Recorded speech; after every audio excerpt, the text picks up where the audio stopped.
eu acho interessante que em Atos 8, quando vem perseguição contra a igreja, o evangelho, que até então não estava se espalhando para além de Samaria, começa a alcançar agora os gentios. Então Deus tem essa capacidade. E acredito que é uma hora da gente perceber que essas intervenções maiores, massivas, normalmente estão sempre nos empurrando para além da zona de conforto.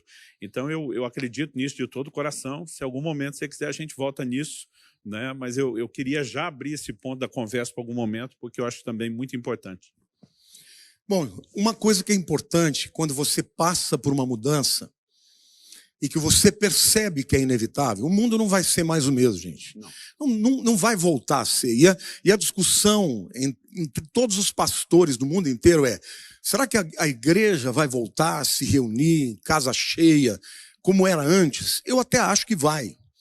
Mas uma coisa ficou evidente, Luciano.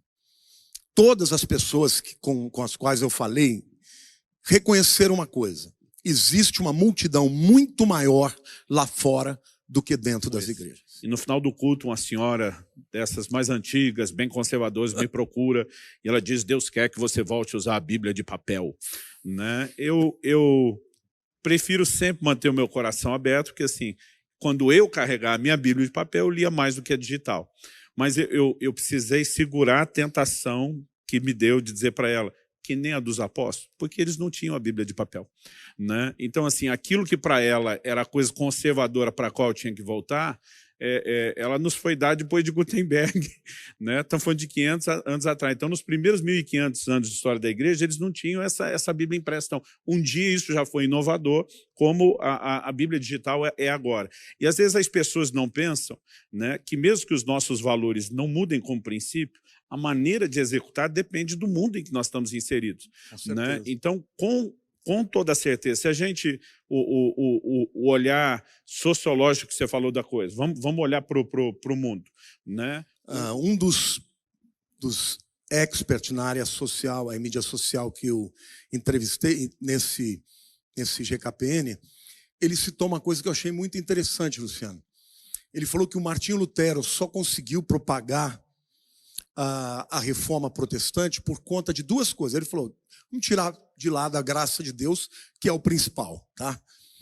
Mas ele disse o seguinte: ele usou a imprensa de Gutenberg e ele imprimiu todos os livros deles em livretos. Ele escreveu em alemão, porque até aquele tempo era tudo latim, né? O povo não tinha acesso. Escreveu na língua do povo. E ele fez um acordo com o principal pintor da época para que o camarada fizesse a capa de todos os livros dele. Então eram verdadeiras obras de arte. E as pessoas compravam um livro por cada capa. E aí eram transformadas pelo conteúdo. Então ele diz: é muito importante que você, como igreja, invista em equipamento.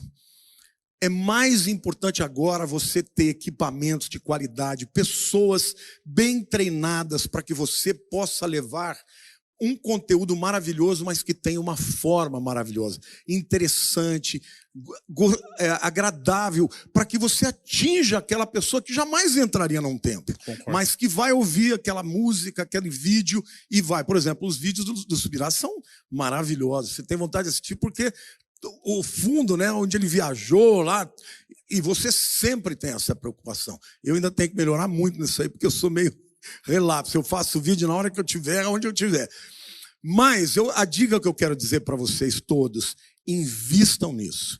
Esse é o tempo de Deus, é inevitável. O mundo não vai voltar a ser o mesmo, mas a igreja de Jesus vai ser levantada. Amém. Para ser sal da terra e luz do mundo, e nós vamos alcançar milhões e milhões de pessoas. Luciano, eu estou fazendo vídeo em inglês, fazendo vídeo em italiano, eu quero falar com todo mundo. Por quê? Porque eu sei que lá do outro lado daquela câmera tem alguém esperando para receber a palavra de Deus. Então, obrigado por essa entrevista, por essa oportunidade. Eu é que te e agradeço. Use desse tempo para mudar a vida das pessoas. Amém.